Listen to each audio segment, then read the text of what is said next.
Allahumma arinal haqqa haqqan warzuqna ittiba'ah wa arinal batila batila warzuqna ijtinabah. Kita kemarin sampai pada pembahasan perkataan Al-Imam Syafi'i radhiyallahu anhu walil muslimin ajma'in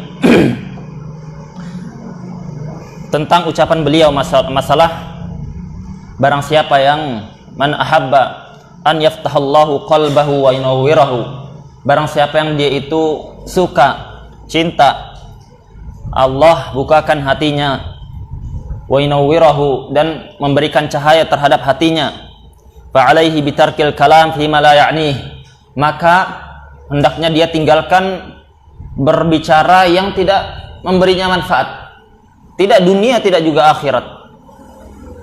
Wajtanibal ma'asi, hindari maksiat, karena maksiat ini adalah perusak ilmu. Maksiat perusak ilmu. Bayangkan kalau Imam Syafi'i rahimahullah ta'ala, beliau gara-gara melihat betis, ya, melihat betis seorang wanita ajnabi, wanita ajnabiyah yang bukan mahramnya, gara-gara tidak sengaja, itu bukan sengaja, tidak sengaja, ya, tersingkap betisnya, hilang atau buyar hafalan beliau, buyar hafalan Imam Syafi'i, gara-gara apa? Hanya sekedar betis. Bagaimana dengan hari-hari ini? Maka apa? Maka sungguhnya ilmu adalah nur, cahaya. Tidak bisa bercampur cahaya dengan kegelapan. Maka jangan sampai apa? Jangan sampai kita padamkan cahaya ilmu yang kita upayakan ini dengan gelapnya ma'asi, maksiat. Kemudian beliau melanjutkan, wa yakun lahu wirdun minal a'mal fi ma bainahu wa bainallahi ta'ala. Ada amalan antara dia dengan Allah Subhanahu wa ta'ala, la ya'lamu illallah, yang tidak mengetahuinya kecuali Allah Subhanahu wa ta'ala. Dan ini adalah kenapa para salaf itu istiqamah. Kalau antum mau tahu resep atau jalan terbaik untuk istiqamah, adalah menyembunyikan amalan yang tidak diketahui kecuali hanya kita dan Allah Subhanahu wa ta'ala. Itu adalah resep paling manjur untuk istiqamah, paling manjur untuk istiqamah. Maka apa? Maka harus masing-masing kita semua, ya, ana antum semuanya harus mengusahakan ini, amalan apapun itu, ya, meskipun hanya sekedar apa? Sekedar membersihkan hati dari penyakit hati. Karena ada seorang yang dikatakan Nabi SAW, sa'ati alaikum rajulun min ahli jannah, akan masuk, ada datang seorang dari kalian yang dia itu termasuk ahlul jannah. Maka sahabat itu kalau sudah mendengar jannah, mereka itu sangat tamak sekali, ditunggu itu apa itu yang mendatangkan ke surga. Kalau mereka itu mendengar tentang neraka, ini salaf kita, mereka itu ketakutan, ya, pucat mereka itu, pucat. Kalau kita apa? Dengar surga neraka, tenang, santai, cekikikan, senda gurau, ya, pikirkan yang di luar, ya, itu kita. Oleh karenanya jauh sekali kita mau mengatakan kita itu ngikut petunjuknya salaf, jauh, ya, jauh, malu, ya, malu kalau kita itu mengklaim kita ikut salaf, tapi kita itu dalam surga neraka paling jauh, tidak ada pedulinya. Orang yang dia itu mendengar surga neraka, dia tidak khusyuk hatinya, tidak merasa takut dirinya, maka hati-hati, ya, hati-hati, rusak orang seperti itu, ya, rusak luar dalam, ya, rusak akidahnya, rusak amalannya. Karena apa? Karena surga neraka bukan perkara yang biasa di kalangan salaf itu, ya, bukan perkara yang biasa. Oleh karena mereka mendengar sayati bikum rajulun min ahli jannah, orang yang masuk ini akan masuk, dia termasuk penghuni surga. Sahabat semua nunggu semua itu, semuanya menunggu melihat siapa yang masuk itu. Karena mereka itu rebutan kalau mau masalah surga. Ya, tidak ada bapak, tidak ada anak. Pokoknya undi kalau masalah surga. Ya, tidak ada bapak, tidak ada anak. Ya, dan ini sering terjadi zaman mereka. Sampai-sampai di zaman tabi'in saja belum sahabat. Ya, tidak perlu sahabat. Tabi'in saja mereka itu kalau mau berperang undi bapak dengan anaknya. Ya. Bapaknya ngatakan, "Nah, kamu itu masih muda, masih banyak apa? Masih banyak peluang, masih panjang umurmu, masih bisa berkarya, masih bisa ini itu. Ya, kamu jaga ibumu, jaga keluargamu, biar saya yang berperang." Pak, lah, tidak ada dalam masalah surga ini, surga nggak bisa ini. Ya, bapak ini sudah sepuh, nggak bisa kuat. Ya, tunggu aja di rumah. Ingat banyak-banyak, ingat mati. Ya, banyak-banyak beramal, di rumah masih banyak amalan. Ya, nggak bisa. Saya tidak akan mengalah dalam surga. Ternyata apa? Ternyata undi mereka. Ya, qur'ah. Ya, zaman salaf seperti itu. Zaman salaf seperti itu. Qur'ah. Menang si anak. Ya, menang si anak. Sedih bapaknya ini, sedih. Ya. Kata anaknya apa? Demi Allah, kalau perkara lain, kalau urusan lain, saya kasih, Pak. Saya taat, semuanya apapun saya kasih. Tapi masalah jihad fisabilillah, li'la'i kalimatillah, untuk meninggikan kalimat Allah Subhanahu wa taala di muka bumi, maka ini tidak ada tawaran, ya, surga, fastabiqul khairat. Ya, maka apa? Anaknya tidak mau mengalah. Seperti itu dulu, ya, seperti itu dulu. Kalau kita sekarang apa? Ya, kalau dengar perang takut, bagaimana caranya lari? Ya, dengar petasan, ya, jantungan sudah. Apalagi dengar bom. Ya. Nah, jadi kata Nabi SAW, akan masuk kepada kalian rajulun min ahlil jannah, orang yang dia itu termasuk ahli surga. Ternyata betul masuk seorang laki-laki yang dia itu berbaju kusut, berwajah sederhana, dengan tenangnya, dengan tawadhu'nya dia sholat 2 rakaat. Kemudian dia tenang sekali sholatnya, khusyuk dia sholatnya. Selesai itu dia balik lagi.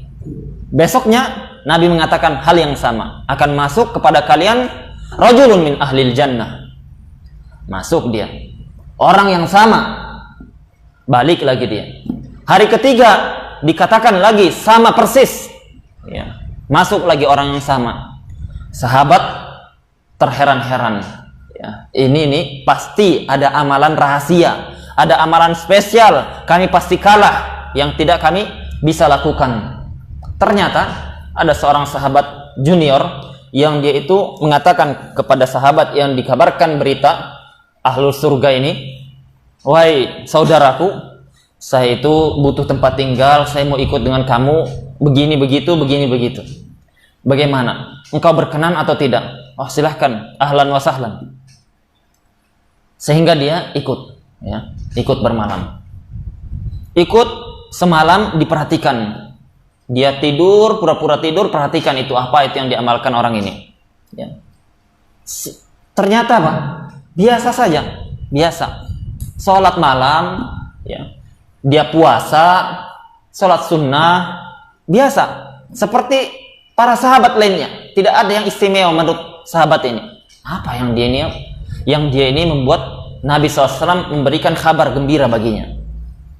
Sehingga 2 malam berlalu, dia katakan, "Wahai sahabatku, saya mohon maaf, saya itu sebenarnya tidak ada hajah untuk menginap di tempatmu, kecuali saya itu mendengar Nabi SAW bahwasanya akan masuk kepada kalian rajulun min ahlil jannah. Rajulun min ahlil jannah.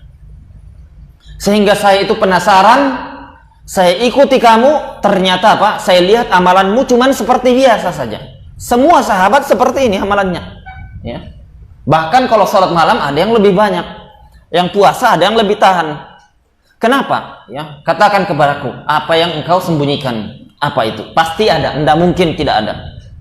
Nah, ini apa? Ini titik poin pentingnya di sini. Maka sahabat tersebut katanya, saya tidak ada yang saya istimewa katanya. Saya sama beribadah seperti kalian itu beribadah. Saya sholat seperti kalian sholat. Saya puasa seperti kalian puasa. Illa anni, tetapi saya itu tidak pernah tidur, ya, tidak pernah saya baringkan badan saya ini, melainkan saya itu bersihkan dalam hati saya. Semua kesalahan kaum muslimin saya maafkan. Semua kezaliman, semua tindakan yang tidak baik kepada saya bersihkan hati saya itu dari mereka dan saya maafkan mereka. Itu saja katanya, tidak ada yang lain. Tidak ada yang lain. Kata sahabat, ini amalan yang membuat engkau itu melebihi kami semua. Amalan hati ini, amalan yang hanya mengetahuinya engkau dengan Allah Subhanahu wa taala. Ya, ini amalan yang paling sulit hari-hari ini. Paling sulit. Oleh karenanya, dahulu itu Abu Bakar orang yang paling cekatan kalau dalam masalah amal soleh. Dengar Nabi, langsung dia cari strategi untuk beramal. Ya, dengar hadis, dengar keutamaan, Abu Bakar itu nomor satu dia. Umar bin Khattab, dia mendengar bagaimana infaknya sahabat Abu Bakar ini, tidak pernah Umar bisa melebihi beliau. Suatu ketika Nabi SAW membutuhkan bantuan untuk mujahidin, ya, untuk mujahidin fisabilillah. Kata Umar, ya, ini pada hari ini akan aku kalahkan Abu Bakar, ya. Pada hari ini akan aku kalahkan Abu Bakar. Pulang Umar, ya. Umar termasuk orang kaya, Abu Bakar pun orang kaya. Pulang dia, dikeluarkan setengah hartanya, ya, setengah. Ya, bayangkan itu. Kalau misalkan kita punya apa? Punya harta 5 miliar, 2,5 miliar dikeluarkannya. Tidak salah-salah itu. Ya. Bawa kepada Nabi SAW. Ya Rasulullah, ini harta saya untuk Allah dan Rasulnya. Ini setengah harta saya, Rasulullah.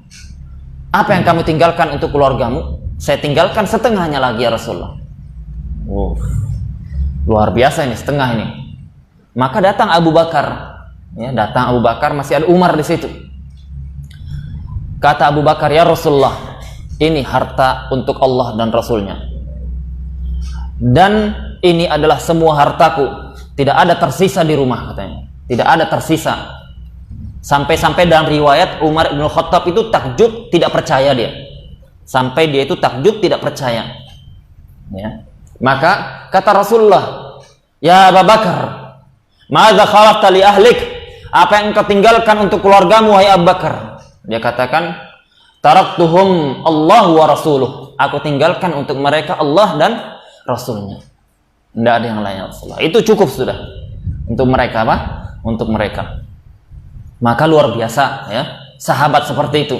Masalahnya apa? Masalah di hati. Oleh karenanya Umar bin Khattab mengatakan tidak ada yang bisa mengalahkan Abu Bakar karena sebab apa yang waqara fi qalbihi, apa yang tertanam, apa yang tertancap di hatinya, itu adalah iman, ya, itu adalah cintaan kepada Allah dan Rasulnya yang meluap, yang bergejolak, yang kuat, tidak bisa terbendung. Itu yang kita usahakan, bagaimana kita itu cinta pada Allah dan Rasulnya. Oleh karenanya apa? Para ulama bersepakat bahwasanya amalan hati itu afdol tanpa ada perselisihan dibandingkan amalan zahir. Ya, amalan hati itu afdol dibandingkan amalan zahir bila khilaf, tanpa ada khilaf sedikitpun. Itu disebutkan oleh Imam Ibnul Qayyim rahimahullah ta'ala. Maka masalah hati antara kita dengan Allah, amalan kita dengan Allah Subhanahu wa ta'ala. Ya, jadi bukan hanya sekedar apa? Bukan hanya sekedar perbanyak amalan zahir. Ya, amalan zahir itu siapapun bisa kalau di hadapan manusia. Di hadapan orang bisa semua kita itu. Ya. Maka apa? Maka kita harus berusaha untuk melatih diri, berusaha untuk melatih jiwa kita. Hati ini kalau tidak dilatih tidak bisa dia. Ya, hati ini kalau tidak dilatih tidak bisa. Usahakan. Makanya doa Nabi SAW itu terus didoakan, ya, oleh Nabi SAW, doa yang masyhur, ya muqallibal qulub tsabbit qalbi ala dinik. Ya muqallibal qulub tsabbit qalbi ala dinik. Wahai yang bolak-balik hati, tetapkan, ya, istiqomahkan hatiku di atas agamamu. Di atas agama maksudnya apa? tidak mati dalam keadaan selain Islam, dalam keadaan istiqomah di atas amalan yang diridhai Allah. Ya. Wa ya musarrifal qulub sarrif qulubana ala ta'atik. Wahai pembolak-balik hati, arahkan hatiku untuk taat kepadamu. Ya, itu doa yang tidak pernah ditinggalkan oleh Nabi sallallahu alaihi wasallam. Maka apa? Maka para sahabat Nabi sallallahu alaihi wasallam di sana, luar aja, luar. Maka para sahabat Nabi sallallahu alaihi wasallam itu kalau mendengar surga neraka, mereka tidak pernah tidak pernah menunggu-nunggu. Ya. Sahabat, ya, kalau tidak salah Sa'ad, ana lupa Sa'ad siapa. Beliau itu suatu ketika perang berkecamuk ini, ya. Di hadapan mereka ada gunung Uhud, ya. Perang berkecamuk, di hadapan mereka ada gunung Uhud, sehingga mereka itu belum lagi puncak-puncaknya, sedang perang tapi belum puncak-puncaknya. Ada sebagian sahabat yang istirahat. Beliau ini, ya, posisinya sedang istirahat, makan kurma dia, makan kurma. Jadi kurma itu satu biji dibelahnya, satu dimakannya. Masih ada beberapa kurma yang dia kantongi, yang dia pegang di tangannya. Kemudian ada sahabat lain yang mendengar apa? Yang mendengar bahwasanya para kaum muslimin sudah perang itu. Maka, wahai para sahabat semuanya, apa yang kalian tunggu? Itu saya mencium, demi Allah, saya mencium bau surga berada di balik gunung Uhud. Demi Allah, saya mencium aroma surga sampai kepada saya, katanya, di balik gunung Uhud. Ya. Ayo pergi kepada jalan Allah Subhanahu wa taala, tinggalkan dunia yang sementara ini, yang kecil ini. Maka sahabat yang tadi makan kurma itu, dia liatin, aduh, kurma ini kalau saya habiskan setengah, panjang sekali usia saya, lama sekali saya itu akan mendapatkan surga, dibuangnya semua kurma itu. Ini adalah panjang sekali, saya tidak mau berlama-lama di dunia ini. Sehingga dia pergi berkecamuk perang, dia masuk ke tengah-tengah, sampai dia syahid fisabilillah. Diperiksa badannya itu, ternyata lebih 70 mengenainya tombak, pedang, panah dari depan dan belakang. Ya, itu yang mereka cari. Ya, itu yang mereka cari. Jadi semangat untuk agama Allah Subhanahu wa taala. Adapun cuman sekedar santai biasa, saya mau jadi muslim yang biasa-biasa saja. Biasa bagaimana? Ya, biasa bagaimana? Nabi SAW mengatakan, "Idza sa'altumul jannah fas'al firdaus." Kalau kalian itu minta surga, minta firdaus. Minta surga firdaus. Karena firdaus itu adalah surga yang pertengahan, yaitu di atasnya arsy Rahman dan di bawahnya surga-surga yang lain. Ya, pertengahan dia. Surga paling tinggi, di atasnya hanya arsy Allah Subhanahu wa taala, dan 8 yang memikul arsy Allah Subhanahu wa taala dari para malaikat Allah pilihan. Maka tidak ada Nabi SAW minta, ya zuhudlah sedikit, ya, minta surga yang enggak apa-apa ekonomi, ya, ekonomi enggak apa-apa. Ya Allah, ya, surga enggak apa-apa ekonomi. Kalau enggak ada ekonomi enggak apa-apa, di pintu kereta saja, ya, di pintunya saja. Nah, surga minta yang paling tinggi. Meskipun kita tidak tahu amalan kita itu bisa atau tidak, ya, amalan kita bisa atau tidak, ya. Tetapi optimis. Karena dalam Islam itu, dalam ketaatan, kita jangan lihat yang di bawah. Oh, saya alhamdulillah masih sholat 5 waktu. Ada yang udah sholat di bawah saya itu, ya. Ada orang di luar kiri kanan tetangga Masjidil Haram bahkan enggak sholat dia. Alhamdulillah saya itu masih sholat 5 waktu, Ustaz. Ya. Bukan seperti ini berpikirnya Muslim. Muslim itu dilihat siapa yang di atasnya. Kok bisa ulama itu, Imam Ahmad, kalau dia sholat dalam keadaan sehat 300 rakaat sehari semalam. 300 rakaat, bayangkan, ya. Antum sanggup 50 rakaat semalam? Ya, 50 rakaat. Ya. Ustaz, ampun, mending saya itu mikul magot daripada sholat 50 rakaat. 50 rakaat dalam keadaan sehat. Kalau sakitnya setengahnya. Ya, kalau sakit setengahnya 150. Maka melihat seperti itu, kok bisa mereka seperti itu amalannya? Kita tidak pernah bisa seperti salaf, tidak akan pernah bisa seperti salaf. Tapi Tapi kita itu berusaha semampu kita. Kita tidak perlu basa-basi dalam agama kita itu, tidak perlu kita baik-baiki di hadapan manusia, tidak perlu. Manusia itu semua fuqara, masakin, tidak ada fungsinya, tidak ada menambah pahala, tidak mendapatkan derajat kita dengan cari muka manusia itu. Saya malu dengan ini, saya malu dengan itu. Enggak usah. Antum, urusan antum di hadapan Allah saja. Ya. Tanggung jawabnya antum di hadapan Allah, bukan di atas nama fulan, di depan ustadz ini, depan guru itu. Lah, ya. Tidak usah basa-basi di hadapan manusia, diperbaiki bagus-bagus kalau di hadapan orang. Ya, di hadapan Allah tidak usah pedulikan manusia. Ya. Jadi pada masalah akhirat, masalah amalan, lihat kepada yang di atas kita. Kenapa kok ada orang itu dia dalam mengajinya tahan dia lama-lama? Ya, kenapa saya tidak bisa? Ya. Kenapa kok dia itu kalau sholat khusyuk dia? Ya, saya kalah ini. Ya. Kenapa kalau dia itu belajar dia sanggup berlama-lama, dia senang dengan ilmu? Kenapa saya tidak bisa? Kenapa orang kalau dia infak itu tidak pikir lagi dia itu? Ya. Dia murah tangan dia, dermawan dia. Dermawan dia. Ana pernah dengar itu orang di Jakarta ketemu, Ana pernah ketemu orangnya langsung. Dia itu kalau infak tidak salah-salah dia. Dia bawa koper, habis ambil uang itu koper penuh. Ah, ini ambil katanya. Ah, ambil, rebutan. Orang itu rebutan satu masjid. Habis kajian banyak jualan herbal, jualan makanan, jualan semuanya apa itu. Katanya siapa yang mau butuh itu ambil katanya. Terserah, tidak ada batasan. Ya, siapa yang mau ambil? Wah, semua. Semalam habis sudah jualan orang itu. Kalau infak dahsyat dia, masya Allah. Ya, luar biasa. Jadi kenapa ada orang-orang seperti itu? Kenapa kita itu tidak iri dengan mereka? Ya, tidak iri dengan mereka. Makanya kita itu apa? Kita itu diberikan oleh Allah Subhanahu wa taala kesempatan, ya, kesempatan untuk berubah, kesempatan untuk beramal soleh, untuk baik. Ya. Baik itu tidak sulit ya, tidak pakai uang. Baik itu tidak pakai uang. Ya, maksudnya apa? Kita sholat bayar tidak? Bayar.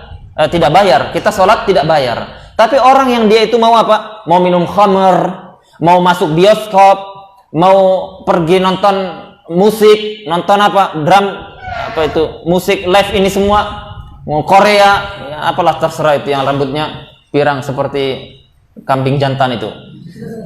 Ya. Kalau mau seperti itu mereka butuh uang atau tidak? Bayar mereka itu. Bayar.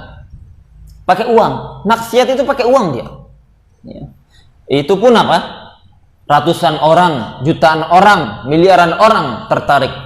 Antum lihat itu di depan situ besarnya itu. Merokok membunuhmu. Bolong di sininya. Gambar besar. Ya. Merokok membunuhmu. Ya. Sudah dikatakan membunuh, gambarnya buruk. Kemudian dokter ditanya sepakat itu merusak. Orang-orang apa makin beli dia. Ya, ini yang saya cari ini katanya. Pria punya selera katanya. Selera orang goblok kan gitu kan? Ya. Ini otak manusia apa itu? Ya. Otak manusia macam apa itu? Yang dia apa? Yang dia disuruh taat tanpa bayar, mendapatkan kesejahteraan hati, badan, pikiran tenang, bahagia dunia akhirat. Ya. Tenang hidupnya, tidak mikirkan utang, dapat pahala. Apapun yang dia lakukan itu orang yang apa? Yang dia mikirkan akhirat. Tidak apa? Dia tidak keluar uang. Malah mungkin dia itu mendapatkan harta halal karena apa? Karena dia amanah, dicari oleh orang-orang. Hari-hari ini orang amanah itu paling mahal dia. Meskipun antum tanpa titel sedikit pun, tidak ada S1, tidak ada S2, tidak ada S3, tidak ada S-teller sekalipun, ya. Antum apa? Dicari orang. Hari-hari ini dibayar mahal orang-orang amanah itu. Amanah sekarang mahal. Ya. Jadi orang-orang apa? Jadi orang-orang yang punya prinsip, saya mau ikuti jalannya orang-orang penghuni surga itu. Saya mau ikuti mereka, orang-orang yang sukses. Buat apa saya itu hidup panjang-panjang lama-lama kumpulkan ini, kumpulkan itu, tetapi ujung-ujungnya ini akan menjadikan saya masuk neraka jahanam waliyadzubillah. Ya. Jadi apa? Jadi kalau kita masalah akhirat lihat kepada yang di atas, masalah dunia lihat kepada yang di bawah, ya, lihat kepada yang di bawah kita. Aduh Ustaz, saya itu orang-orang iri, saya itu hari-hari jajan, saya itu ya cuman bisa ngiler-ngiler aja melihatin mereka itu, tidak ada yang mau infak. Ya akhi, ya. Lihat yang di bawah antum di Afrika sana, untuk minumnya saja dia pergi apa? Ke padang pasir, cari di padang pasir itu.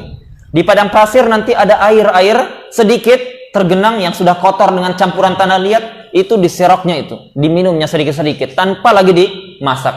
Sakit dia itu, Ustaz. Enggak pikir sakit lagi dia itu. Enggak dipikirnya lagi sakit. Yang dipikirnya bisa hidup sudah itu. Bagaimana saya bisa hidup? Ya. Gitu. Ada orang-orang yang susah, ya, orang-orang di gunung, orang-orang di pelosok itu jalan 1 jam, 2 jam, 3 jam untuk mendapatkan air, ya. Sulit keadaan mereka. Kita tidak bisa jajan sehari aja sudah mengeluh, ya. Sudah mengeluh. Di tempat kami itu ada pelosok, ya, saya pernah ketemu pelosok orang Dayak. Kalau dia mau masuk kampungnya, perjalanan dari sampainya mobil, ya mobil itu tidak bisa masuk lagi. Dia singgah di situ. Dia harus jalan masuk ke kampungnya 7 hari 7 malam. Demi Allah 7 hari 7 malam. Ya, masuk dia itu lewati hutan. Kalau dia itu sampai di hutan, ya alhamdulillah kalau dia itu bisa makan kurma, dia ada perbekalan minum. Kadang tidak ada. Cari itu tumbuhan, cari akar, cari minuman yang apapun itu. Tidak ada lagi dimasak, tidak ada lagi buat spaghetti lah, ndak ada itu. Ndak ada warung kopi di tengah hutan. Ya, ndak ada warung kopi. Apalagi warung jajan kayak gini, jual sosis, ndak ada. Sampai seperti itu. Kenapa, Pak? Mereka itu bisa bertahan. Lah kita itu di atas agama Allah Subhanahu wa taala. Belajar, tahu hukum, tahu ilmu, tahu surga, tahu bedanya dengan dunia. Kenapa kita itu banyak mengeluh? Ya. Banyak mengeluh. Maka sudah sepatutnya kita itu melihat kepada keadaan orang-orang yang di bawah kita, ya, masih banyak. Karena apa? Nabi SAW mengatakan, ajaban li amrin, inna amrahu kullahu lahu khair. Menakjubkan keadaan mukmin itu. Takjub itu kita melihat mukmin. In asabathu sarra, kalau dia itu mendapatkan berita gembira, dapat harta lebih, mendapatkan penghasilan yang halal, dia syakara, fakana khairan lah. Ya. Dia itu bersyukur. Tidak dia ujub sombong. Ya alhamdulillah, saya itu dapat begini begitu. Orang yang dengar tidak ada disumbangnya sedikit pun, ya. Tidak ada dipanggilnya traktir apalah. Ya. Alhamdulillah kiriman saya itu banyak. Tidak ada dia itu peka dengan keadaan saudaranya. Ya. Saya gaji saya sekian untuk bangga saja. Ya. Saya punya usaha ini usaha itu untuk bangga, tidak ada dia. Ya akhi, sabar antum. Ya, bersabar kalau bersyukur antum kalau mendapatkan kelebihan seperti itu. Ya, bersyukur dengan apa? Dengan infak. Dengan melihat kepada orang-orang yang butuh. Mungkin ada hak mereka di situ. Ya. Berpikir jadi seorang muslim itu orang yang bermanfaat, ya. Sebaik-baik kalian adalah yang bermanfaat bagi orang lain, kata Nabi SAW. Kalau kalian bisa memberi manfaat kepada orang lain, maka faf'aluh, maka lakukanlah, ya, maka lakukan. Meskipun hanya sekedar membantu mengangkatkan barangnya, maka lakukan. Ya. Kemudian Nabi SAW mengatakan, wa in asabathu darra sabara fakana khairan lah. Kalau dia itu mendapatkan musibah, sabar dia. Ya, sabar. Dia terkena musibah, misalkan orang tuanya sakit, sabar dia. Misalkan ayah ibunya sedang di PHK, bersabar dia. Tidak mendapatkan kiriman, bersabar. Ya. Tidak faham pelajaran, sulit menghafal, sabar. Karena itu termasuk musibah. Fakan khairan lah, itu baik baginya. Jadi dua keadaan, dia dapat kesenangan, dia bersyukur, dia mendapatkan musibah, dia bersabar, semuanya itu baik baginya. Nabi mengatakan, walaisa dzalika illa lil mu'min, dan itu tidak bisa terjadi kecuali khusus bagi muslim, mukmin, orang yang beriman kepada Allah Subhanahu wa taala. Ya, perhatikan. Ya, saudaraku yang dimuliakan Allah Subhanahu wa taala, hidup kita itu mudah sebenarnya, ya. Teori dari Allah Subhanahu wa taala, petunjuk dari Allah dan Rasulnya itu tidak sulit, ya. Laisa fid dini min haraj, tidak ada dalam agama ini yang sulit, tidak ada. Ya, Allah Subhanahu wa taala yuridu bikumul yusra menginginkan kepada kita itu kemudahan. Wala yuridu bikumul usr, tidak menginginkan kepada kita sulit. Tetapi apa? Yang sulit itu istiqamah, ya. Oleh karena Syekhul Islam mengatakan wa a'zamul karamah luzumul istiqamah. Karamah yang paling besar, yang paling agung, yang paling mahal adalah luzumul istiqamah. Kita itu melazimi istiqamah di jalan Allah. Kita terus itu iltizam di jalan hak, di jalan ketaatan bersama orang-orang soleh. Sama-sama kita saling memperbaiki diri, sama-sama kita saling mengingatkan, saling memperkuat. Maka itu yang paling sulit, ya. Mudah-mudahan kita dimudahkan untuk istiqamah. Bismillahirrahmanirrahim. Ya,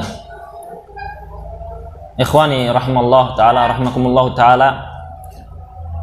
Jadi mengikuti jejaknya salaf itu adalah perkara yang berat. Mengikuti jejaknya para pendahulu dari kalangan salafus saleh itu perkara yang tidak ringan, ya. Orang mengklaim semua bisa mengklaim. Orang yang dia itu mengatakan saya termasuk ahli ta'ah, itu bisa dia katakan. Siapapun bisa mengatakan itu. Dia mengatakan saya penuntut ilmu, siapapun bisa mengatakan itu. Tetapi apa? Tetapi bentuk realisasi dari klaim yang kita katakan, dari yang kita dengung-dengungkan, itu adalah butuh pembuktian, tidak mudah. Jadi apa? Jadi kita untuk itu perlu untuk nasihat menasihati, perlu saling menguatkan. Jangan goflah terus, ya, jangan lalai terus. Kalau kita itu mau istiqomah di jalan Allah Subhanahu wa taala, perlu dihidupkan lagi bagaimana salaf dulu, bagaimana pendahulu dahulu dalam masalah taat, dalam masalah menuntut ilmu, dalam masalah adab bermajelis, dalam masalah adab berbicara, dalam masalah adab bersenda gurau, dalam adab mereka dalam belajar, ya, dalam menuntut ilmu dan seluruhnya, ya, harus kita kita kembali lagi kepada jalan mereka. Imam Syafi'i melanjutkan bahwasanya faman ahabba an yaftahallahu qalbahu wa yunawwirahu, barang siapa yang dia itu suka Allah bukakan hatinya dan berikan cahaya hatinya, fa'alaihi bil khalwah, hendaknya dia itu bersendiri, hendaknya dia itu tidak banyak bergabung dengan orang. Mungkin kalau sekarang lockdown, ya, lockdown dia itu di kamarnya aja, ya. Tapi apa? Tapi yang dimaksud dengan berkesendirian itu adalah tujuannya untuk muhasabatun nafs, mengingat mati, mengingat amalan, mengingat dosa, ya, mengingat kezaliman yang kita lakukan, melihat taksir, kekurangan yang kita lakukan, melampaui batas yang kita kerjakan, ya. Bukan dia khalwah sendiri, ternyata apa? Baca komik, ya, tutup dia dengan ditutup kelambu atau tutup dengan sarungnya, ya. Atau masuk di dalam WC, ternyata dia apa? Ternyata dia lain-lain yang dilakukannya, ya, keharaman semua isinya. Maka apa? Maka itu termasuk merusak amalan, ya, termasuk merusak amalan, merusak ilmu, merusak amalan. Wa qillatil akal, dan sedikit makan.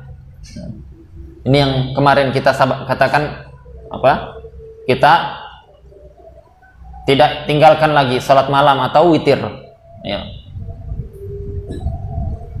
Ada ndak yang tinggalkan kemarin? Ya, masih ada yang belum sholat malam tadi malam atau sholat witir, ya. Jangan cuma ilmu itu didengar saja, didengar itu, ya. Jangan cuma ilmu itu didengar keluar masuk, ya. Yang seperti itu apa? Tidak ada berkahnya, tidak ada gunanya. Begadang dia, kalau begadang untuk sesuatu yang lain mau dia, tapi kalau untuk belajar, ayo belajar, enggak mau. Ayo menghafal, enggak. Ya. Ayo begadang untuk ngobrol, misalkan bicara, cerita tentang apa? Tentang masalah bola, tentang masalah game, tentang masalah ini itu. Mau dia tahan, dia berjam-jam. Ya.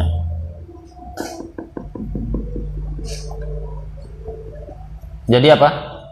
Bukan hanya sekedar menghafalkan, mendengarkan. Ya. Jadi menuntut ilmu itu ikhwah, pahami ini baik-baik. Ya, pahami ini baik-baik. Mudah-mudahan Allah memberikan antum hidayah. Ilmu itu pakai hati, bukan hanya otak. Ya. Ilmu itu pakai hati. Ya. Oleh karenanya orang-orang kufar itu kenapa dia tidak bisa dapat hidayah? Karena qulubuhum qasiyah. Ya. Hatinya sudah dikunci Allah sehingga sudah karatan dia. Sehingga dia tidak bisa lagi melihat hidayah, cahaya tidak bisa lagi dilihatnya. Itu karena dia mencari segala sesuatu bukan dengan hati, dengan otak. Orang Yahudi itu kan paling pintar, satu dunia pintar dia. Ya, tidak ada yang kalahkan otaknya Yahudi itu. Kenapa? Karena dia itu mengandalkan akalnya saja. Dipretelinya Al-Quran, dipretelinya agama Allah dengan akalnya. Bangga dia dengan akalnya. Menuntut ilmu itu bukan pintar, bukan cerdas saja.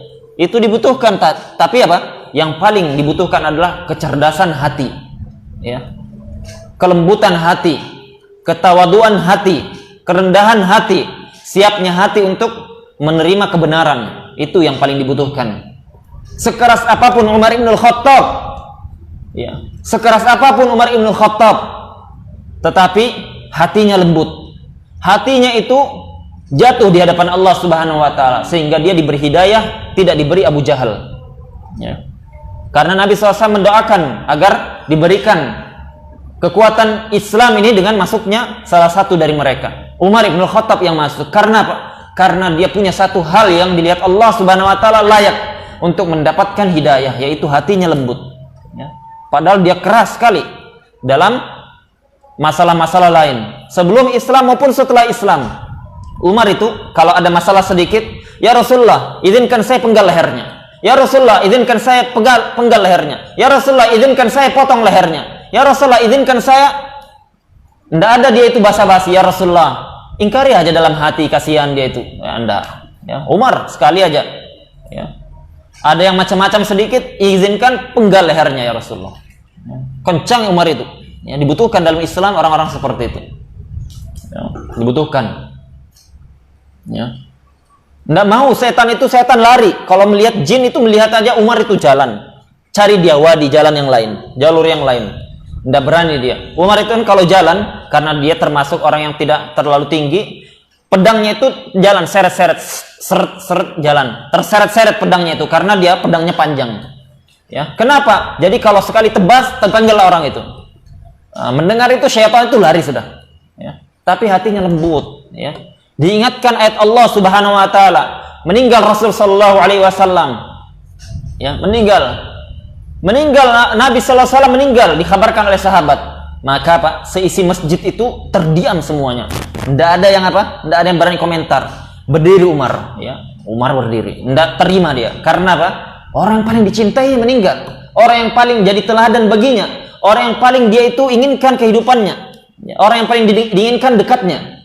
Maka Umar berdiri, diangkatnya pedang itu, man qala anna Muhammadan qad mat, ya, barang siapa yang mengatakan Muhammad mati, akan saya penggal lehernya sekarang, katanya. Akan saya penggal lehernya sekarang. Umar seperti itu. Ya. Macam-macam saya penggal, katanya. Hatta sahabat, diam semua sahabat itu, tidak ada yang berani ngomong lagi. Sebelumnya apa? Berteriak-teriak, Muhammad mati, Nabi Muhammad mati, ya. Rasul kita meninggal, ya. Rasul kita meninggal. Ya. Maka apa? Maka ketika itu Abu Bakar di situ, orang berilmu itu bagaimana dia bersikap? Naik dia ke mimbar. Ya. Naik dia ke mimbar. Ayuhan nas, wahai sekalian manusia. Ya. Tidakkah kalian ingat Allah Subhanahu wa taala berfirman, "Man kana ya'budu Muhammadan fa inna Muhammadan qad mat." Barang siapa yang beribadah kepada Muhammad, bukan Muhammad ya. Apa ayatnya itu? Hah? Apa? Wa ma Muhammadun illa rasul qad khalat min qablihi rusul wala im apa fa in mata au utilan qalabtum ala aqabikum. Ya, bukan itu ayatnya. Itu ayatnya betul, tapi perkataan Abu Bakar bukan itu. Beliau mengatakan yang tadi anak katakan. Alhamdulillah, enggak salah hafalan. Dia kata, "Man kana ya'budu Muhammadun fa inna Muhammadan qad mat, wa man kana ya'budu Allah fa inna Allah hayyun la yamut." Barang siapa yang beribadah kepada Muhammad, Muhammad mati, meninggal udah dia, ya, sudah dikubur. Apa? Siap untuk dikubur. Ya. Manusia, tetapi apa? Rasul pilihan terbaik. Barang siapa yang beribadah hanya kepada Allah, Allah itu maha hidup, tidak akan mati. Maka pedangnya Umar ibn Khattab seketika bergetar, jatuh pedangnya. Kemudian lemas lesu dia, tersungkur dia, terdiam. Hatinya lembut, ya. Dibacakan ayat, jatuh. Ya. Dia katakan tadi apa? Siapa yang ngomong mati, saya penggal. Buktinya apa? Abu Bakar mengatakan mati dia itu. Ya. Tersungkur dia. Karena apa? Mendengarkan ayat Allah. Satu saja dia dengar. Hatinya lembut. Tapi kalau dalam masalah jihad, ayo katanya duel. 100 pun saya sanggup. Ya. Tidak ada tanggung-tanggung Umar itu. Ya, jadi kita seperti itu. Ya, hati. Menuntut ilmu itu yang paling dibutuhkan hati. Ya. Ikhwan, antum kalau belajar banyak, baca ini, baca itu, menghafal ini, menghafal itu, hadir majelis ini, kumpulkan sanad ini, kumpulkan. Orang-orang seperti itu hari-hari ini. Ya, orang-orang seperti itu hari-hari ini, yang dia memang semangat, tapi apa? Dia tidak menuntut ilmu dengan hati. Ya, ini yang merusak ilmu. Ini yang merusak ilmu. Hati-hati antum. Kalau misalkan apa? Kalau misalkan tidak memahami ini dan tidak memperbaiki ini. Ya. Kalau tidak merasa bahwasanya saya ini perlu memperbaiki hati, tidak merasa bahwasanya ada kesalahan pada hati saya, ini adalah a'zamul musibah. Ini yang paling musibah pada penuntut ilmu. Ya. Santai biasa saja dia itu. Ya, pahami itu. Tanya hati kita. Tanya hati kita. Ya. Jujur. Apakah wahai hati kamu itu nuntut ilmu karena Allah atau bukan? Wahai hati kamu itu ingin taat di jalan Allah, ingin berjuang di jalan Allah atau bukan? Wahai hati, kenapa engkau hadir majelis ilmu? Ya. Wahai hati, kenapa engkau itu menghafal? Wahai hati, kenapa engkau belajar? Ya. Tanya itu hati kita. Jawab hati kita itu dan jujur. Ya. Jawab hati kita dan jujur. Oleh karenanya apa? Oleh karenanya para sahabat Nabi Shallallahu Alaihi Wasallam, mereka itu kalau mendengar ilmu hancur hati mereka, ya, hancur. Mereka itu mentuhmah diri mereka, yaitu menuduh diri mereka, saya ini tidak ikhlas, saya ini masih jauh, saya ini banyak dosa, saya ini belum tentu selamat.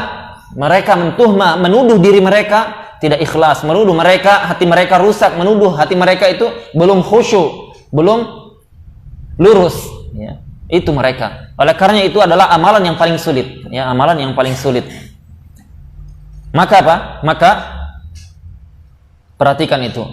Ya, itu perhatikan, pahami dengan baik. Ya, laksanakan, baca buku tentang masalah hati.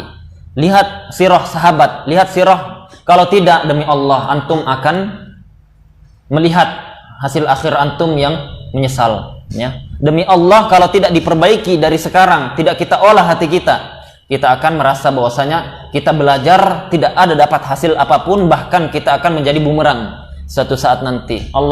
Rasul sallallahu alaihi wasallam mengatakan, wal Qur'anu hujjatun laka aw 'alaik.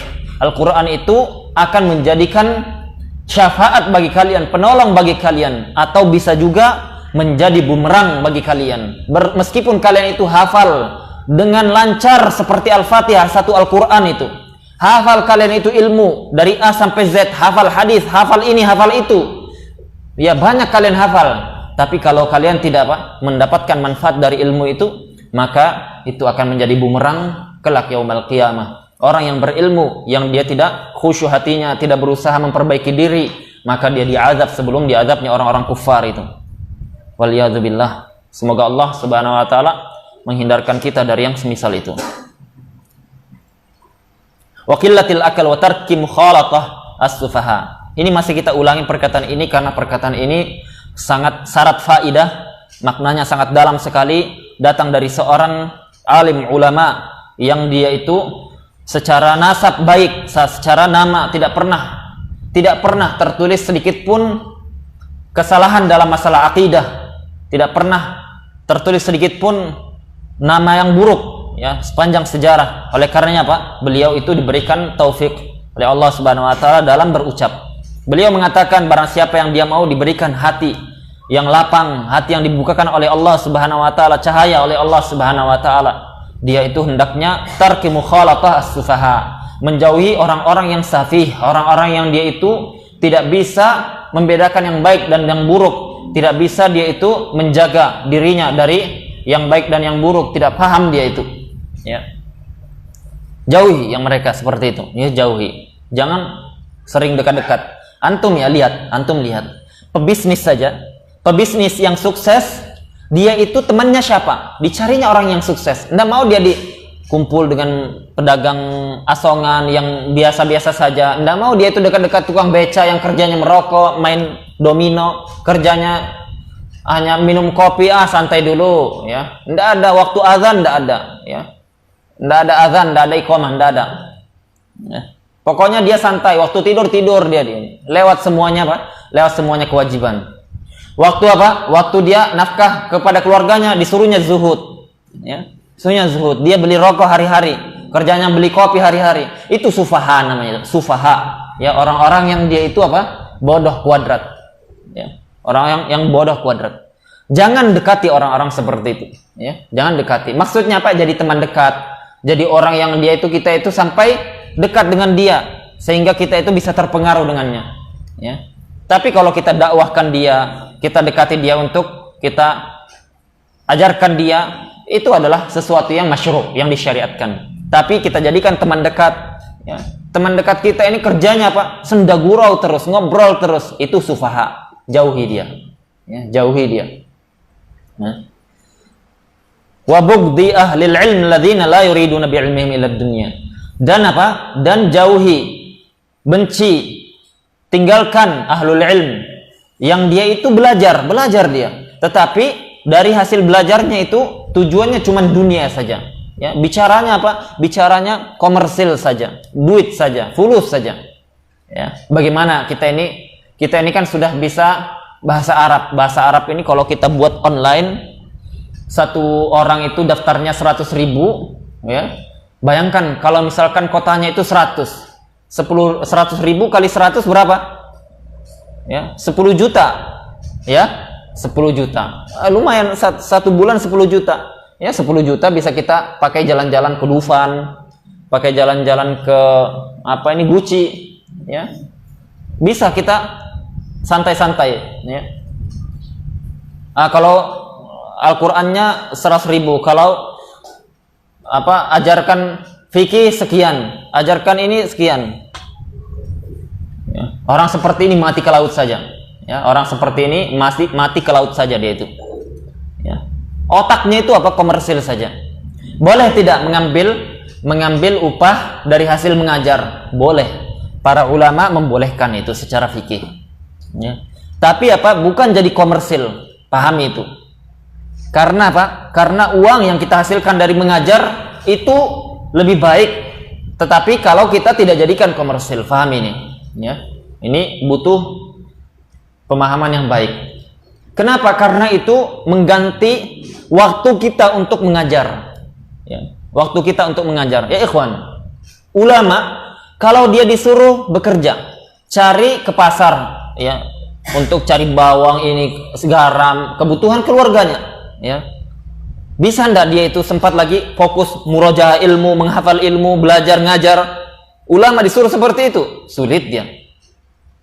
Maka butuh menggantikan waktu yang dia luangkan untuk kita. Kalau kita tidak menggantikan itu, maka dia bekerja sehingga tidak ada yang mengajar umat.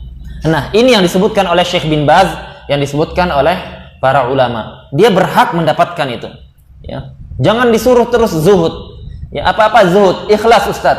Saya bisa ikhlas, saya bisa tahan lapar itu. Tapi kalau saya lapar, nggak bisa saya dakwah. Kalau lapar, nggak bisa dakwah juga. Kalau saya itu saya bisa sabar, anak istri saya belum tentu bisa sabar. Maka ta'awun di sini, ta'awun. Mereka punya hak, mereka punya anak istri, mereka punya tanggung jawab. Mereka juga ingin seperti orang lain, ya. Tetapi apa? Jadi komersil. Lah ini lain lagi masalahnya ini, ya. Pokoknya apa? Pokoknya dia buat grup untuk ini, ya. Grup bahasa Arab, apa namanya? Reguler misalkan lah. Grup bahasa Arab pemula, grup bahasa Arab tingkat lanjutan 1, 2, 3. Masing-masing apa? 100.000. Dipatoknya sudah. Ya, akhi, antum ngajar itu, antum cuman apa? Pakai video dikirim, rekaman suara sebentar dikirim, atau tulisan sebentar copy paste dikirim. Ya. Sebentar, paling 1 jam, ya. 1 jam 2 jam paling lama. Apakah 100.000 itu sesuai ya, dengan yang antum ambil waktunya antum sebentar saja? Ya, tinggal buka grup baru, copy paste dari sini ke situ. Apa? Cuman keluar wifi sedikit atau kota sedikit, butuh cuma 50.000, atau wifi kadang gratis, ya. Jadi jangan ilmu itu apa-apa dikomersilkan, ya. Jauhi penuntut ilmu yang seperti itu atau otak-otaknya seperti itu. Tapi kalau antum apa? Cari kerja, jual ini, jual itu, ambil untung harta sebanyak-banyaknya, tidak masalah, ya. Halal. Ya, jangan dijadikan apa? Jangan dijadikan dakwah itu ranah untuk berbisnis. Paham itu ya? Hati-hati, intabihu. Hati-hati, ini penuntut ilmu. Hari-hari ini kita sedang diuji dengan zaman-zaman seperti itu. Dan ini nasihat kita untuk seluruh kaum muslimin, ta'awun dengan para duat ilallah yang dia tidak menginginkan dakwahnya itu dunia, yang dia itu tidak meminta-minta dengan manusia, yang dia itu menjaga kehormatan dirinya, yang dia itu habiskan usianya, habiskan umurnya, waktunya untuk mengajarkan umat, mengajarkan orang-orang yang butuh. Maka bantu mereka itu, ya. Banyak orang-orang di luar sana gara-gara lockdown sekarang, pengajar TPA, pengajar bahasa Arab yang mengajarkan santri untuk ini itu taklim, dia itu tidak bisa mendapatkan yang lain kecuali dari mengajarnya dia. Ya, dia tidak bisa berdagang, tidak bisa usaha ini. Dia tidak ada penghasilannya kecuali itu. Kadang cuman 500.000, ya. Kadang cuman 700.000 sebulan digaji. Ada yang demi Allah, ada yang cuman 300.000 sebulan. Ya. Makan apa dia itu anak istrinya? Bantu orang-orang yang punya harta, bantu mereka itu. Mereka lebih layak dibandingkan orang-orang fakir miskin. Karena mereka itu miskin, fakir, plus mereka adalah orang-orang yang berjihad di jalan Allah Subhanahu wa taala bil ilm, dengan ilmu. Maka apa? Maka jangan disuruh ikhlas terus, jangan disuruh zuhud terus, ya. Antum semuanya zuhud kalau mau, ya. Antum semua donatur-donatur itu yang dia bergelimang harta, yang dia di banknya itu numpuk uangnya, zuhud juga antum. Bisa tidak? Ya, bisa tidak? Ya. Jangan apa? Jangan hanya zuhud diarahkan kepada para duat ilallah, diarahkan kepada dai ilallah yang mereka itu hari-hari mengajarkan untuk manusia. Kiprahnya untuk manusia lebih dibutuhkan, ya.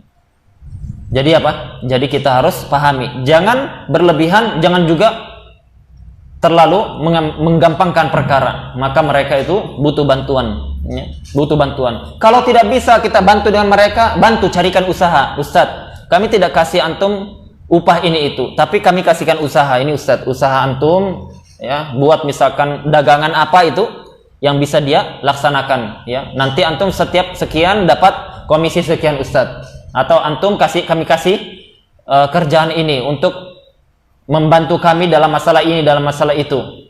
Ya, maka itu apa? Itu adalah ta'awun yang sangat dibutuhkan oleh para duat ilallah. Ya, kami butuh konsultan ini, Ustadz. Kami butuh untuk bimbingan ruhani ini, Ustadz. Kami tidak ngasih antum upah, tapi kami kasih kerjaan ini, kami kasih ini. Ya, itu lebih bagus, itu lebih utama. Jadi apa? Jangan juga Ustadz itu dianggap malaikat. Ya, Ustadz dianggap malaikat. Ya, Ustadz insyaallah mereka itu kehidupannya ya isbiru wa sabiru. Kehidupannya mereka itu. Kehidupan Ustadz itu tawakal ala Allah. Ya, jangan seperti itu juga. Mereka manusia. Mereka kalau sakit itu butuh dana. Orang tuanya sakit butuh dana. Orang tuanya itu ingin umroh juga butuh uang, juga butuh. Pingin beli tanah, pingin beli rumah, pingin beli, sama seperti manusia umumnya. Sama seperti mereka. Tetapi apa? Tetapi jangan buat mereka itu hilang keikhlasannya dengan apa? Disuguhkan amplop setiap kajian. Setiap kajian amplop. Dijemput dapat juga amplop. Ini merusak ikhlasan. Ini merusak, ya, merusak keikhlasan. Ya. Dan muskilahnya sedikit dari para duat yang bicara masalah seperti ini. Tidak berani dia, tidak berani. Ya, karena apa? Karena mempengaruhi duniawinya. Ya, demi Allah, hari-hari ini kita butuh untuk memperbaiki kita dalam masalah seperti ini. Ya, kita tidak mengatakan bahwasanya tidak boleh menerima uang seperti itu, tidak boleh secara mutlak, tapi kita katakan kalau dikomersilkan atau kita itu datang kajian, setelah kajian dibuka, berapa ini? Cuman 1 lembar, ya, uang biru, aduh 50.000, saya kajian 2 jam. Kalau di perumahan sana, saya 500.000 saya katanya. Allahul musta'an. Ya. Dibatalkan kajian di tempat ini. Gara-gara apa? Di perumahan itu ngundang saya. Ya. Perumahan situ ma'ruf orang-orang Pertamina, orang-orang batubara yang gajinya minimal itu 500.000 sampai 1 juta katanya. Jamaah masjid di kampungnya ditinggalkannya. Padahal mereka lebih butuh. Mereka duluan. Ya, gara-gara apa? Komersil, otak-otak dai yang komersil seperti ini. Waliyadzubillah. Ya. Jadi apa? Jadi nasihat kita juga untuk semua para dai di jalan Allah Subhanahu wa taala, jujurlah dalam berilmu, jujurlah dalam mengajarkan, mendakwahkan ilmu. Ya. Jangan kita itu sampai terpengaruh dengan pengen beli ini, pengen beli itu. Jadi kita keluar dari jalur keikhlasan. Tidak kita katakan apa? Tidak kita katakan tidak boleh secara mutlak. Ya, ingat, hati-hati ini. Tapi kita katakan jangan dakwah itu dikomersilkan. Kalau tidak dapat gaji, murung hatinya. Kalau sedikit, murung hatinya. Ya. Tapi antum berhak kalau antum misalkan apa? Antum mengajar di lembaga tertentu. Antum mengajar misalkan di sekolah IT, ya, sekolah IT misalkan di Bekasi, misal contoh. Berapa gajinya? Gajinya antum 2 juta. Berapa UMR? UMR itu taraf minimalnya, standarnya gaji orang, ya, standar kehidupan sehari-hari standarnya berapa? Di Bekasi misalkan 4 juta. Ya, akhi, Anda bisa 4 juta minimal. Kenapa? Karena saya punya anak istri. Saya kalau anak istri saya tidak ada uang belanja, saya tidak bisa murojaah karena saya harus cari uang. Kalau saya cari uang, saya otomatis tidak bisa persiapan dengan benar. Saya otomatis tidak bisa mengajarkan dengan baik. Ala kadarnya jadinya. Jadi kualitas murid-murid akan berkurang. Maka pahami. Orang yang dia memberi gaji, orang yang dia itu mengurus keuangan untuk mereka, maka mereka punya hak. Pahami itu. Mereka punya hak yang lebih dibandingkan orang lain. Karena mereka itu berkhidmat untuk agama Allah Subhanahu wa ta'ala. Kita tidak mengatakan kasih gaji 10 juta. Ya, enggak.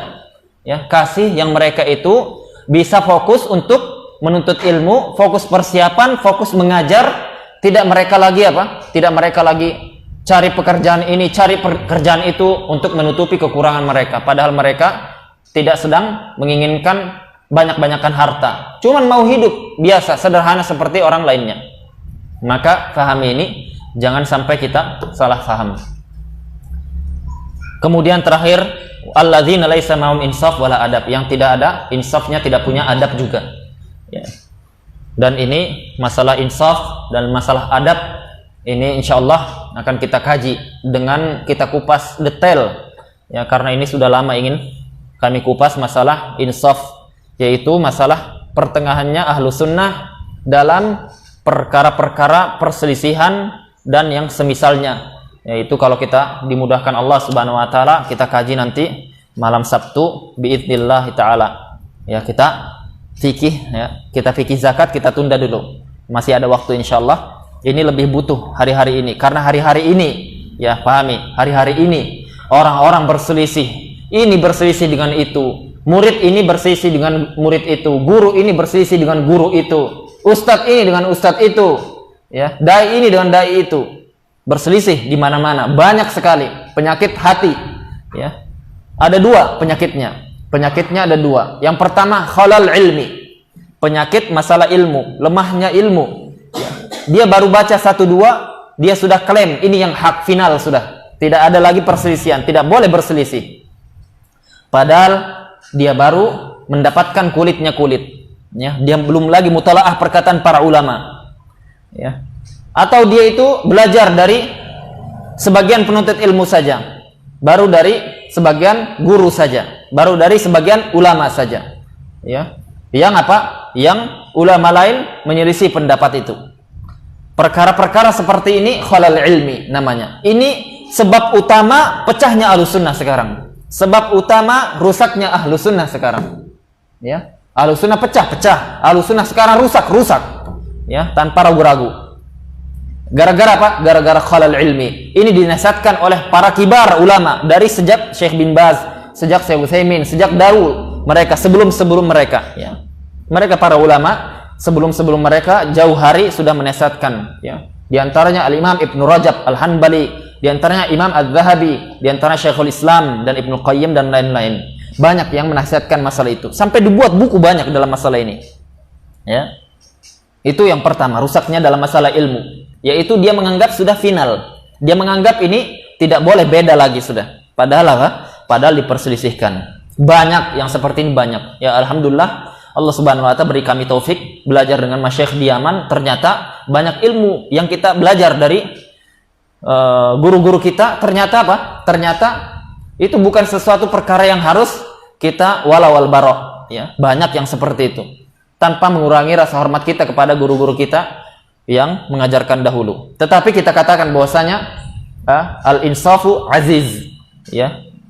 Pertengahan dalam masalah ilmu, dalam masalah beragama itu adalah sesuatu yang mahal. Itu adalah sesuatu yang sulit dicari hari-hari ini. Ya, oleh karenanya dulu itu ulama jarh wa ta'dil yang menilai perawi ini diterima atau tidak. Ini diterima atau tidak hadisnya. Yang menilai seperti itu mereka juga ulama yang ahlu sunnah di dalamnya. Mereka terbagi menjadi 3 bagian juga. Ada yang dia itu mu'tadil, pertengahan, ada yang di bawahnya yaitu mutasahil, yang dia itu menggampangkan, ada yang dia mutasyaddid, yang dia itu terlalu kencang. Para ulama mengatakan yang jadi patokan dimanapun kalau kalian meneliti perawi itu, maka yang jadi patokan mereka orang-orang ahlul insaf wal i'tidal, orang-orang yang insaf dan i'tidal, yang pertengahan, yang mereka itu objektif dalam menilai. Dia tidak terburu-buru, tidak juga menggampangkan, tidak berlebihan, tidak juga menggampangkan. Itu yang jadi patokan. Dahulu ulama ahlu sunnah saja menjadi 3 seperti itu, dan itu sampai yaumal qiyamah. Penuntut ilmu, ahli ilmu, ulama, dai, mubaligh, ustadz, semuanya akan terbagi menjadi 3 golongan ini, ya. Semuanya akan terbagi menjadi 3 golongan ini, dan itu sunnatullah sudah, ya. Dan semuanya ahlu sunnah yang selagi dia itu memang memiliki usul atau pokok ahlu sunnah. Mereka ahlu sunnah, tetapi ahlu sunnah ada yang dia itu pertengahan, ada yang dia bermudah-mudahan, mutasahil bahasa Arabnya, ada yang dia itu mutasyaddid, berlebih-lebihan, terkadang gulu dalam sedikit perkara atau banyak. Maka itu akan kita kaji secara detail kalau Allah Subhanahu wa taala berikan kesempatan. Ya, itu rencananya mau kita daurahkan. Ya, bagus tidak kalau didaurahkan yang gitu? Supaya antum apa? Jadi manusia pertengahan yang dia itu tidak mutasahil, tidak juga mumayyi', istilah mereka. Lembek katanya. Di sini senang, di sana senang, kayak pramuka itu. Ya. Itu ada benar dan ada kelirunya juga perkataan itu. Kemudian apa? Kemudian tidak juga mutasyaddid, tapi pertengahan. Pertengahan al-insaf fi kulli umur, ya. Wa khairul umuri awsatuha. Sebaik-baik perkara adalah pertengahan. Di sini disebutkan qala Ibnu Abdul Hadi, berkata Ibnu Abdul Hadi, seorang ulama ahli hadis di zaman dahulu, ya, di atas sebelum abad ke-8 ini.